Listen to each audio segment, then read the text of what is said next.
여러분 기도 속에서 선교를 마무리하고 왔습니다. 그래서 오늘은 후속 캠프를 통해서 그 선교가 더 든든히 세워지는 그런 응답을 함께 누렸으면 좋겠습니다. 선교 캠프 할 때 목적이 뭐였냐면요, 첫 번째는 선교사님을 돕는 게 목적이었어요. 어떻게든지 선교사님이 우리를 통해서 힘이 빠지는 게 아니라 힘을 얻고 진짜 선교 활동을 할 수 있도록 조금이라도 우리가 돕고 가자, 게 목적이었고, 두 번째 목적은 어떻게 해서든지 우리 렘넌트가 되어지는 전도 선교를 보여주자. 이걸 보고 학교 현장에서 똑같이 대학 선교를 할 수 있도록 어떻게든지 우리 렘넌트의 눈을 열어주자. 이게 목표였습니다. 근데 감사하게도 하나님께서 그 응답을 주신 줄 믿습니다. 자, 오늘은 이제 후속 캠프입니다. 오늘 이 캠프 메시지는 임마누엘 오사카 교회에 전달이 될 겁니다. 예. 왜 웃는지 알아요? 예, 그랬습니다. 자, 우리가 진짜 전도자가 맞고 우리가 세계복음하는 사람이 맞다면 얘는 반드시 역사합니다. 예. 대비를 하고 있으란 얘기죠. 예. 서론에 얘기한 것을 나중에 결론으로 답을 주겠습니다. 예, 우리는 솔직해야 돼요. 우리가 캠프를 한 게 1, 2년 한 거 아니잖아요. 그렇죠? 10년 넘게 우리가 캠프를 했어요. 그런데 우리는 솔직해야 됩니다. 예. 자, 이렇게 캠프를 했는데도 불구하고 어떤 사람이 나오냐면요, 믿고 싶은데 믿어지지 않는다. 이런 사람이 나옵니다.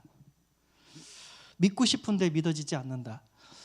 전도자를 통해서 진짜 하나님이 역사하는 걸 봤는데도 불구하고 나는 그게 안 믿어져요. 갑자기 내 마음속에 진짜 하나님 살아계신 거 맞나? 진짜 사탄은 존재하나? 진짜 이 다락방이 유일한 세계복음하는 성경적인 전도운동 단체 맞나? 문득 의심이 들 때가 있어요. 제가 그랬어요. 저도 여러분 나이 때 필리핀 선교를 갔다 왔어요. 첫 선교였죠. 아무것도 없고 렘넌트 한 명 있는 그 현장에 다락방을 세팅하고 나왔어요. 그런데도 불구하고 이 마음이 내 마음속에 들어오는 거예요. 과연 이게 맞나? 과연 이것이 진짜 하나님의 역사였나? 문득 들어와요. 예. 우리는 솔직해져야 됩니다. 이 캠프가 1, 2년 한 거 아니에요. 10년 동안 했어요. 예. 그러나 내가 이 얘기를 왜 하냐면요, 나중에 결론을 얘기하겠지만 사단이 장난치고 있습니다. 자, 두 번째는 뭐냐면, 어떤 현상이 일어나면요, 사단이 공격하는데 하나님의 역사를 다 봤어요. 하나님의 역사를 다 봤는데도 불구하고 시달려요. 예. 진짜 하나님이 귀신을 쫓아내는 것 봤고 생명이 살아나는 것 봤고 다 봤어요. 근데 시달려요. 진짜 현장에서 다락방 운동하고 전도 운동하고 왔는데 내 형편, 내 삶을 보니까 너무 힘든 거예요. 경제적인 어려움이 오고, 가정의 어려움이 오고, 질병도 오고, 인간관계 문제도 오고, 네, 이게 옵니다. 제가 그랬어요. 첫 번째도 왔었고 마귀는 두 번째도 저한테는 이게 왔었어요. 네, 다 봤는데도 불구하고 현실의 앞에서 내가 시달리는 내 모습을 봤어요. 네, 이거 빨리 해결을 해야 되거든요. 후속 캠프에서 이거를 해결할 수 있는 은혜가 있기를 바랍니다. 실제로 함께 세계복음 하겠다는 사역자들 많았어요. 동기들 많았어요. 근데 어느 날 보니까 다 사라져 있어요. 몇 명 안 남은 동기들만 남아있는 거예요. 끝까지 하고 있는 거예요. 아, 그때 그분 어디 가셨지? 그때 나보다 더 훌륭했던 그분 어디 가셨지? 막 퀘스천이 나요. 그 분들이 없어졌어요. 뭐 제가 목회를 한다니까 어떤 분이 뭐라고 했냐면, 그 험난한 길을 네가 왜 가냐요. 눈물 없이 갈 수 없는 그 가시밭길을 네가 왜 가냐요. 예. 예. 그분 나한테 그렇게 얘기하고 그분은 아마 다락방 떠났고 목회도 이제 안 하는 걸 제가 알고 있거든요. 예. 자, 사단이 공격하는데 캠프 이제 그때는 좋았죠. 1년 후 아무것도 남지 않습니다. 이 현상이 벌어져요. 그래서 한때 캠프 무용론이라는 말이 돌았어요. 1000명씩 영접하면 뭐하냐, 100명씩 영접하면 뭐하냐, 그 영접한 사람 명단, 전화번호 조사해서 전화 보면은 다 연락 안 받고 없는 번호라고 얘기하고 남는 게 없다고, 1년 지나서 남는 게 없다고. 네. 그걸 제가 체험했어요. 그렇게 캠프를 했는데 1, 2년 지난 다음에 교회에 남는 게 없어요. 그때 캠프에서 만났던 그 사람도 한 2년 후 보니까 사라져 있어요. 캠프에서 그 전도자들이 만나서 복음 전해서 교회화 시켰는데 한 2년 정도, 1, 2년 정도 지나니까 교회에서 사라졌어요. 네. 이런 것을 제가 체험을 했어요. 그래서 많은 사람들이 캠프 해도 소용없다. 그러면서 제가 알기로는 캠프 다음에 집중훈련이 나왔던 것 같아요. 그 시대의 흐름이. 예. 우리는 캠프 1, 2년 한 거 아닙니다. 10년 넘게 했습니다. 예. 자, 그래서 제가 고민을 했어요. 왜 그럴까? 왜 그렇게 했는데도 믿어지지 않을까? 하나님의 역사를 봤는데도 불구하고 왜 나는 내 현장에서 내 삶의 문제를 보고 시달릴까? 그렇게 전도자가 와서 교회화 시켰는데 1, 2년 지나고 보니까 왜 한 명도 남지 않았을까? 제가 퀘스천이었어요. 이게 캠프하면서 항상 이게 말하면 불신앙이라고 얘기해요. 함부로 말할 수 없어요. 근데 제 고민이었다는 거예요. 이건 내 고민이었다는 거예요. 나중에 알았어요. 아, 이게 사단의 역사구나. 한 번 영적 싸움 승리했다고 이 칼을 놓으면 안 되구나. 계속해서 영적 싸움 죽을 때까지 일신전신 지속해야 되구나. 나중에 알았어요. 잠깐 여러분들이 캠프에서 승리했다고 너무 기뻐하지 마세요.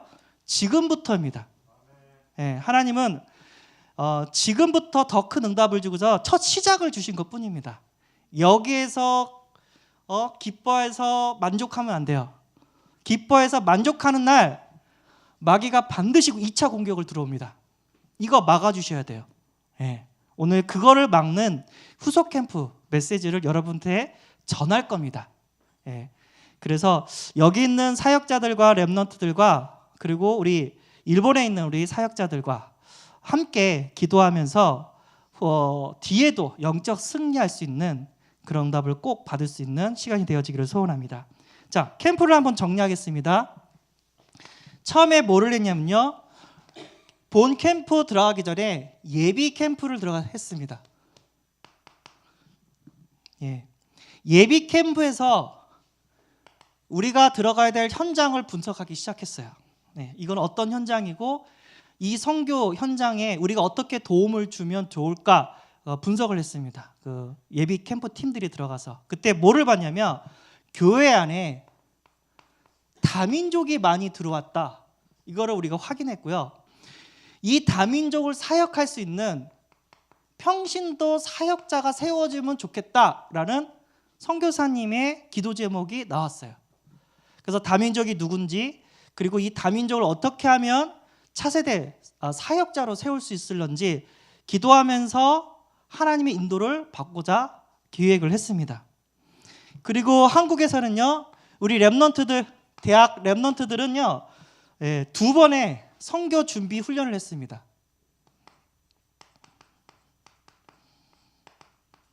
기억나시죠?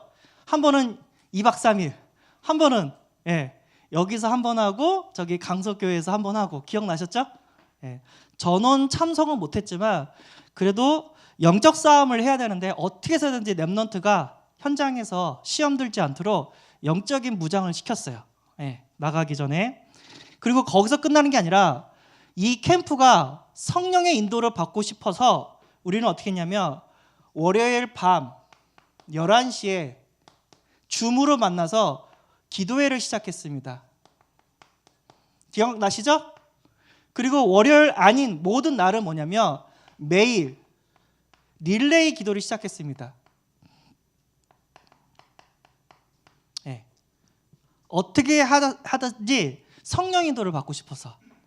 그래서 모든 렘넌트와 사역자들이 한 명도 빠짐없이 다 릴레이로 기도를 해주셨어요.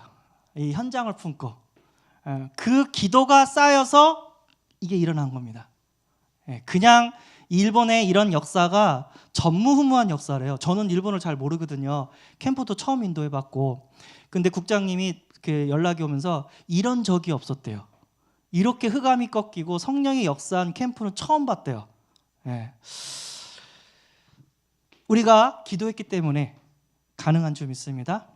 기도하면서 우리는 뭐를 했냐면 우리를 도울 수 있는 팀을 구성했습니다. 다민족이 와 있기 때문에. 그래서 베트남 말을 할 수 있는 사역자 2명을 우리 팀으로 합류를 시켰고요. 그리고 영어를 잘할 수 있는 사역자 한 분과 렘넌트, 그래서 2명을 합류를 시켰습니다. 여기 끝난 게 아니라 중국어를 할 수 있는 렘넌트 1명이 우리 팀에 합류를 했습니다. 원래 사실 2명을 우리가 합류를 시키려고 했는데 1명이 비자가 안 나온 거예요. 그래서 1명만 왔어요. 기도하면서 현장을 놓고 기도하고 우리를 도울 수 있는 언어 사역자들을 준비를 시켰습니다. 그걸로 모자른 게 아니라 일본 현장에서는요, 어떤 일이 있었냐면 우리가 기도한 것처럼 그쪽에서 밤에 모여서 기도하기 시작했답니다. 그리고 우리가 올 때 우리가 만나야 될 태신자, 전도 대상자를 놓고 기도하기 시작됐답니다. 그래서 그동안 20명 넘는 전도 대상자를 준비해가지고 다 우리한테 붙여준 거예요. 그러니까 만반의 준비를 한 거죠. 2달 동안 현장 분석이 되고 무엇을 해야 될지를 알고 기도하면서 팀을 구성했어요. 그리고 어떻게 우리가 사역할지, 누구를 만나야 될지 현장에서도 기획을 해줬습니다. 이렇게 넘어간 캠프였어요. 자, 이렇게 돼서 본 캠프로 넘어갔습니다.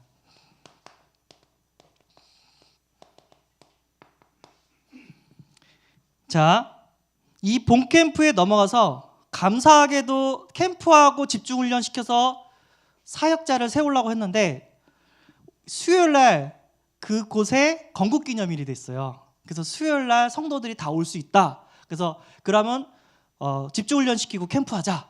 그래가지고 우리가 수요일날 집중훈련을 시켰습니다. 그래서 뭐를 했냐? 오전에는요 1차 합숙훈련을 했고요. 오후에는요 팀 합숙훈련을 했습니다. 왜 합숙훈련을 시켰고 왜 팀 합숙훈련을 시켰을까요? 말도 안 되죠. 합숙훈련은 4박 5일이고 팀 합숙도 4박 5일인데 오전에 합숙훈련 시키고 오후에 팀 합숙에서 말도 안 되는 짓을 했어요. 우리가 솔직히. 근데 왜냐면 10%만 이해해도 된다. 합숙을 10%만 이해해도 우리는 응답받을 수 있다. 팀 합숙을 10%만 이해해도 응답받을 수 있다는 확신이 있었기 때문에. 자, 합숙 훈련을 우리가 했던 이유는 뭐냐면 다락방 사역자를 만들고 싶어서 합숙을 훈련을 시켰습니다. 팀 합숙 훈련을 우리가 시킨 게 뭐냐면 팀 사역자를 만들고 싶어서 우리는 훈련을 시켰습니다. 다락방 사역자랑 팀 사역자는 완전 달라요. 다락방 사역자가 있어야지 말 그대로 1,000군데 다락방이 열립니다. 근데 팀 사역자가 있어야지 다락방이 확산돼요. 이게 2개가 필요하기 때문에 집중훈련에서 1차 합숙을 강의했고 팀 합숙을 우리는 강의를 했습니다. 자, 거기서 끝난 게 아니라 이제부터 본격적으로 캠프로 들어갔죠. 아침 기도회로 시작했습니다. 그리고 기도회가 끝나고 캠프 메시지를 듣고요. 그리고 현장에 갔고요. 끝나고 난 다음에 현장에 있었던 포럼을 했고 그리고 밤 기도회를 했습니다. 왜냐? 아침, 낮, 밤 기도로 끝내고 기도를 시작했어요. 우리 캠프를. 왜 성령에서 역사했는지 대충 이해가 되죠. 하나님이 역사할 수밖에 없는 분위기가 기도로 하루 시작해서 기도로 하루를 끝냈어요. 예, 성령께서 역사해달라고. 예, 그래서 우리의 캠프는 뭐였냐면 성령의 인도받는 캠프였습니다. 예, 그래서 팀을 짰고, 그래서 성령이 역사했고, 그리고 성령의 열매를 맺는 그런 응답을 받았어요. 현장에서 어떻게 사역을 했냐면 현장 사역자들이 있었어요. 그리고 현장 랩넌트들이 붙었어요. 감사하죠. 예. 그리고 외부 우리가 준비한 대학 사역자들이 붙었고요. 그 다음에 우리가 함께한 대학생들, 외부 랩넌트들이 붙었어요. 이렇게 붙어서 뭘 했냐면 우리가 그 전도 대상자를 만나러 갔습니다. 이분들이 다 사역을 해줬어요. 현장 사역자들은 연결을 시켜줬어요. 그리고 현장 랩넌트는요, 우리와 함께 해줘가지고 통역을 해줬어요. 일본어 통역을 해줬어요. 그리고 외부 사역자들은 복음을 전해줬어요. 그리고 외부 랩넌트는요, 사역자가 하는 걸 보고 똑같이 복음도 전했고요. 어떤 팀은 사역자가 복음을 전해주고 외부 우리 대학생들이 내가 어떻게 예수 믿고 변화됐는지 간증을 해줬어요. 기대도 안 했는데 이 4명이 동시다별적으로 전도를 했어요. 아침부터 밤까지. 예, 한 명도 불평하지 않고 한 명도 부신앙하지 않고 캠프에 올인을 했습니다. 예. 성령이 역사할 수밖에 없었죠. 예. 그래서 어떤 일이 벌어졌냐면은 영접이 한 19명 정도가 사역자 다락방 포함해서 시스템이 7군데 열렸고요. 세 가족이 그 주에 5명이 왔어요. 할렐루야.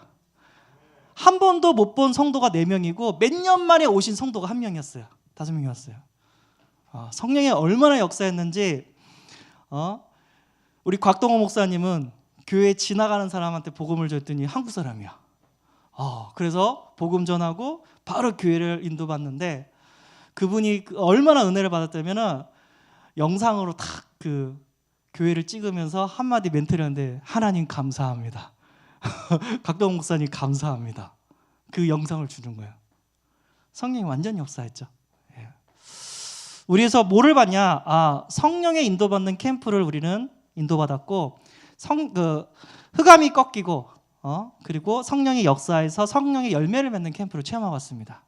아멘. 자, 여기서 끝나는 게 아니라 이제 후속 캠프로 연결됩니다. 영적 전쟁은 한 번에서 끝나는 게 아니라 죽을 때까지 하는 거예요. 자, 오늘 보니까 본문을 보니까 바나바와 바울이 나와요. 그렇죠? 처음에는 그분 바나바 바울이 한 팀이었어요. 자, 두 번째 현장을 하는데 바나바 바울이 심히 싸웠어요. 누구 때문에 싸웠어요? 마가 때문에 싸워요. 그래서 심히 다퉈가지고 결론은 어쩌면 바나바는 마가를 택해서 캠프를 갔고 그 다음에 바울은 실라를 선택해서 캠프를 가요. 그 후 바나바와 마가는 사도행전에서 나오지 않습니다. 누가 나오죠? 바울과 실라 팀이 사도행전에 나옵니다. 자, 후속 캠프도 똑같습니다. 팀으로 가야 됩니다. 그러니까 팀 사역자가 캠프를 가야지 성령이 역사합니다. 그래서 누가 팀 사역자냐가 누가 다락방 사역자냐 저는 한눈에 구분할 수 있어요.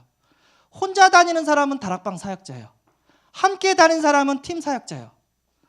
혼자 훈련받고 혼자 현장 가고 혼자 캠프하는 분이다. 그럼 다락방 사역자예요.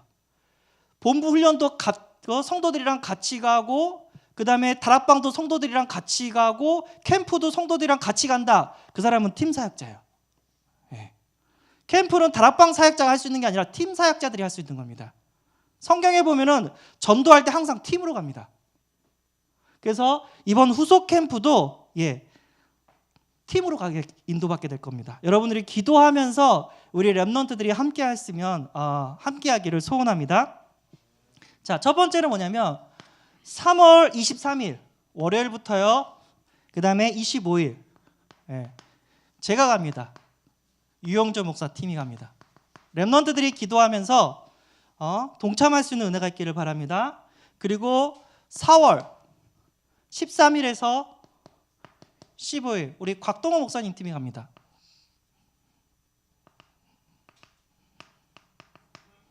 그리고 5월 11일에서 13일 우리 최신영 목사님 팀이 갑니다. 그리고 6월 8일에서 10일 우리 김영준 목사님 팀이 갑니다.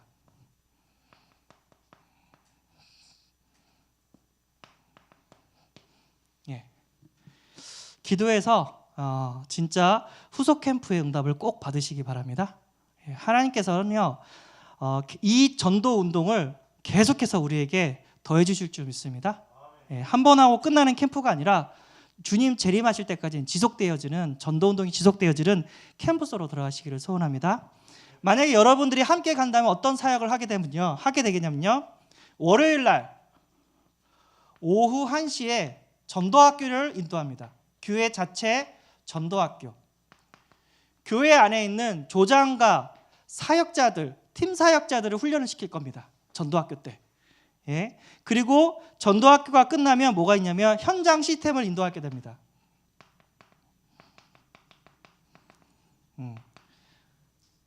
이번 캠프 때 열렸던 이 시스템 한 군데를 선정해서 거기서 또 사역자가 예배를 인도할 겁니다. 그래서 거기에 있는 새 가족들이 계속해서 든든히 세울 수 있도록 이렇게 사역을 가이드할 겁니다. 그리고 제가 또 지시한 게 뭐냐면 이 말고 또 준비된 전도 대상자를 준비하라. 우리가 캠프 때 했던 것처럼 사역자들에게 붙여라. 예, 복음을 전할 수 있도록. 그래서 2박 3일인가요? 그렇죠? 2박 3일 동안 후속 캠프를 이렇게 진행이 될 겁니다. 예. 하나님께서 이 사역을 기뻐하시고 더 큰 캠프의 역사를 주실 줄 믿습니다. 아멘. 결론이 뭐냐? 제가 이 얘기를 하고 싶었어요. 영적 싸움입니다.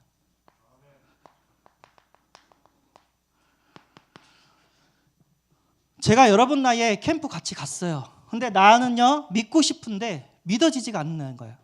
왜 그럴까? 나는 믿고 싶은데 왜 나 안에 불신앙이 계속해서 올까? 퀘션이었어요.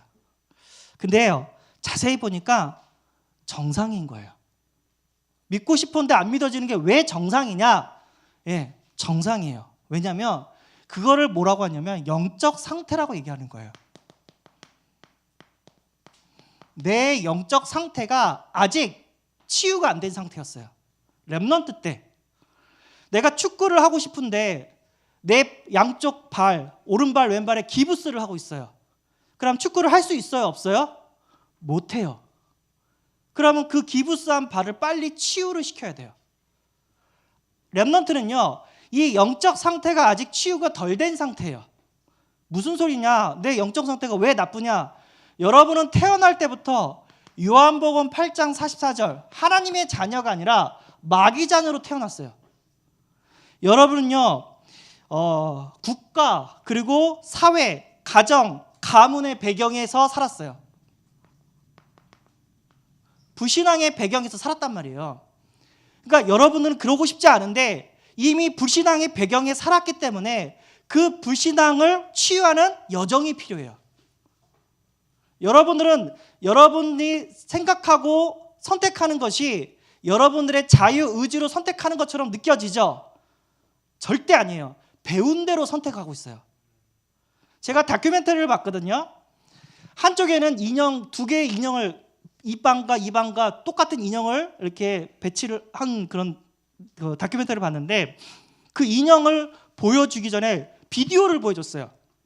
A방에서는 그 인형을 야구 방망이로 패는 영상을 보여줬고요. B방에서는 그 인형을 눈사람처럼 목도리도 하고 장갑도 하고 모자도 하면서 안아주고 사랑하는 영상을 보여줬어요.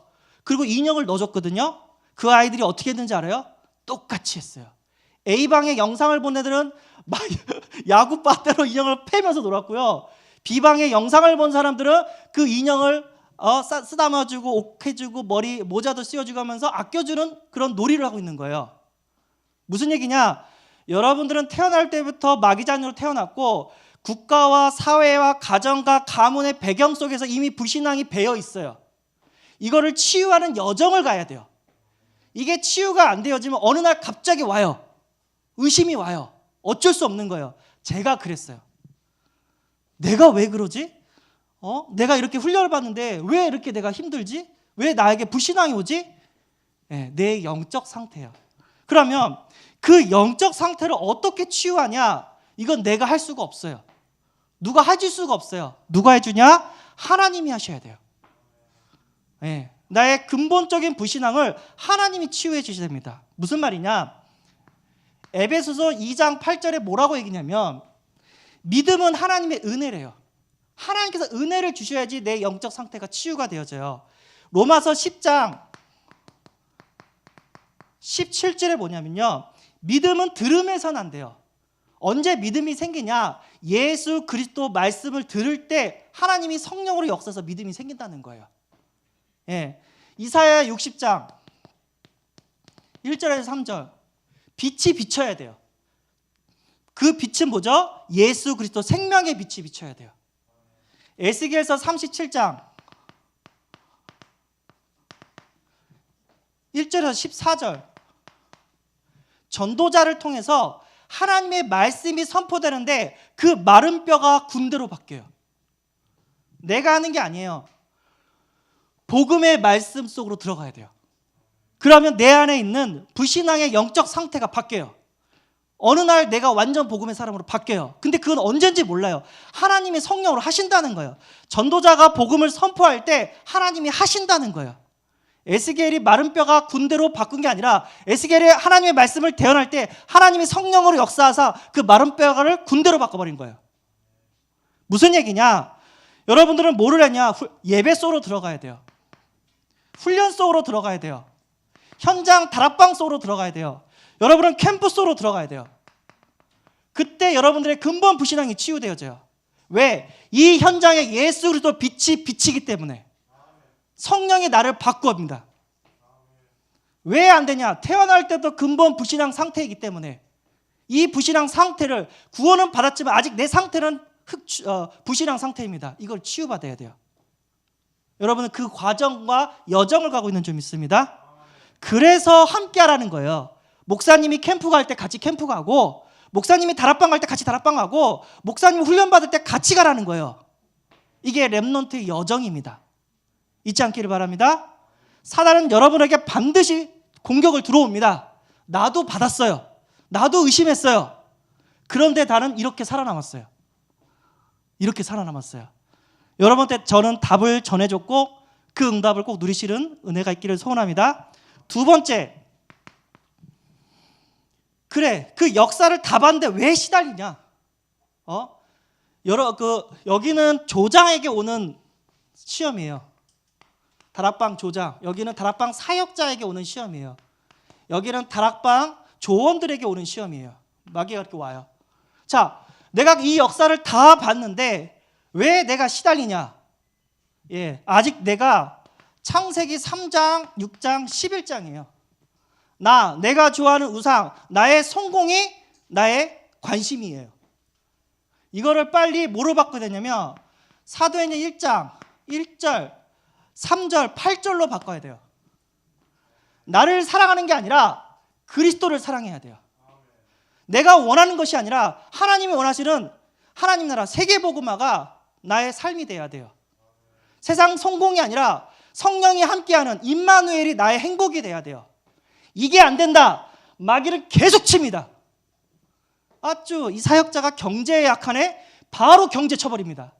야, 이 사역자가 이성에 약하네? 바로 음란으로 쳐버립니다. 왜요? 마귀니까. 어떻게 해서 사역자를 죽여야 되니까. 내 안에 창세기 3장, 6장, 11장을 없애버리지 않으면 반드시 당합니다. 시달려요. 하나님의 역사를 다 봤는데도 시달려요. 돈이 없어서, 몸이 아파서, 자식이 이상해서, 가정 문제가 있어서, 인간관계에서 반드시 시달립니다. 욥을 보니까 하나님을 잘생겼어요. 하나님 잘생겼어요. 근데 사단이 왔어요. 하나님, 욥이 하나님을 섬기는 거는 하나님이 욥을 축복하셨기 때문에 섬기는 거 아닙니까? 그 축복을 다 뺏어가면 욥은 하나님 떠납니다. 욥은 절대 그럴 사람이 아니야. 시험해봐. 딱 그러는 거예요. 그때부터 사단의 시험이 들어오는데 자연 재해를 일으켜가지고 욥의 자녀들이 한 번에 다 죽어버려요. 예.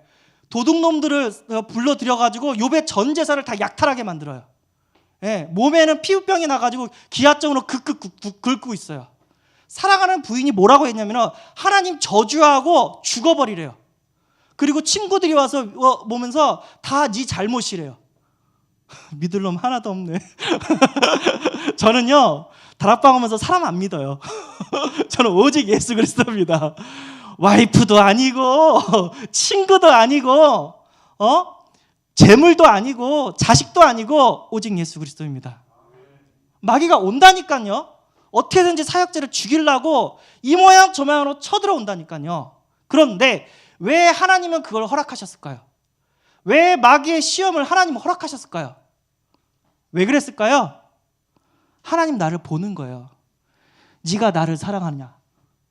아니면 네가 좋아하는 우상, 성공을 사랑하냐? 하나님 보고 싶은 거예요. 네. 하나님 우리를 축복하고 싶은데 내가 어떤 사람인지 모른단 말이에요. 하나님 테스트해요. 얘가 진짜 나를 사랑하는 사람인지 아니면 세상의 성공을 위해서 복음을 잡고 있는 사람인지 그 봐요. 어디까지 가야 되냐? 내가 부신한 상태에서 죽어서 나를 살렸는데 십자가에서 나는 죽었고 나는 새 삶을 살고 있는데 나는 보너스 인생을 살고 있는데 나를 위해서 사는 게 아니라 그리스도를 위해서 살고 싶습니다. 이게 우리의 삶이 돼야 됩니다. 이게 안 되면 계속 시달려요. 나의 것, 나의 성공, 나의 우상에 사단의 공격을 당합니다. 진짜 여기서 치유되어지고 자유되어지는 여러분이 되어지기를 소원합니다. 하나님 살아계셔요. 하나님 기다리고 있습니다. 우리를 사랑하시고 인간의 몸을 입고 우리를 대신해서 죽으신 분이 하나님이십니다. 네. 나는 누구를 사랑하냐? 나를 구원하신 그 하나님을 사랑하는 하나님의 자녀가 되어야 될 줄 믿습니다. 네. 하나님은요 우리를 고생시키려고 시험을 허락하지 않았어요. 축복하고 싶어서 시험을 허락하시는 겁니다. 아니라 다를까 욥은요 갑절의 응답을 받습니다.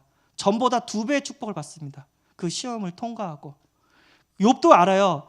내가 이렇게 연단받으면서 정금같이 대해서 하나님 앞에 나아갈 거라고 욥이 그걸 알았어요. 네. 우리는 이 땅을 사랑하는 게 아니라 나를 구원하신 그리스도를 사랑합니다. 이 땅에는 소망이 없어요. 이 땅에는 마귀의 종노릇하다가 고생하다가 지옥 가는 인생입니다. 거기서 우리를 구원했어요. 어떤 분이 인생이 뭐냐고 막 물어봤어요. 그랬더니 뭐라고 대답했는지 알아요? 고생하다가 죽는 게 인생이다. 네. 그런데 우리는 구원받았습니다. 하나님의 은혜와 사랑 속에서 지금 오늘도 살고 있는 줄 믿습니다. 사역자가 여기에 답이 안 난다. 마귀 그걸 알아요. 집요하게 거기에 쳐버려요. 아, 네가 명예를 사랑하구나. 네가 그리스도보다 돈을 사랑하구나. 네가 그리스도보다 이성을 사랑하구나. 집요하게 공격합니다. 마귀는. 여기서 진짜 오직이 돼서 자유로워지는 사역자가 되어지기를 소원합니다. 자, 3번째.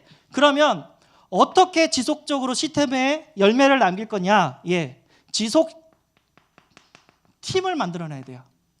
예, 캠프가 끝나도 다락방, 말씀 운동을 일으킬 수 있는 팀, 그리고 영접 운동, 생명 운동을 일으킬 수 있는 팀을 만들어내야 돼요. 이게 사는 길입니다. 예, 하나님께서 이 응답을 주시고자 지속 캠프를 허락하신 줄 믿습니다.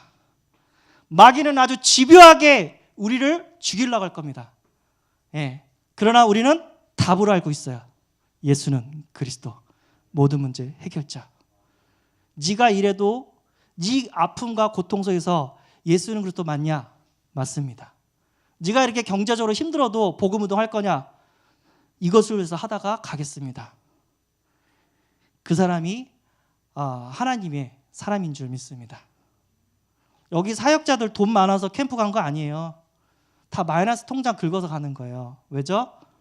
성공하려고? 아니에요. 그리스도 사랑해서. 나를 구원해 주신 그 그리스도의 은혜가 너무 감사해서. 남은 내 인생이 창세기 3장 가운데 시달리다 가는 인생이 아니라 세계복음 하고 싶어서 여기 온 줄 믿습니다. 아멘. 하나님 감사합니다. 후손 캠프를 통하여 더욱더 든든한 사역자와 조장과 현장의 제자들이 세워지게 하여 주옵소서. 이것을 위하여 기도하고 헌신하는 하나님 팀들이 일어나게 하여 주옵소서. 우리 주 예수 그리스도의 이름으로 기도합나이다. 아멘.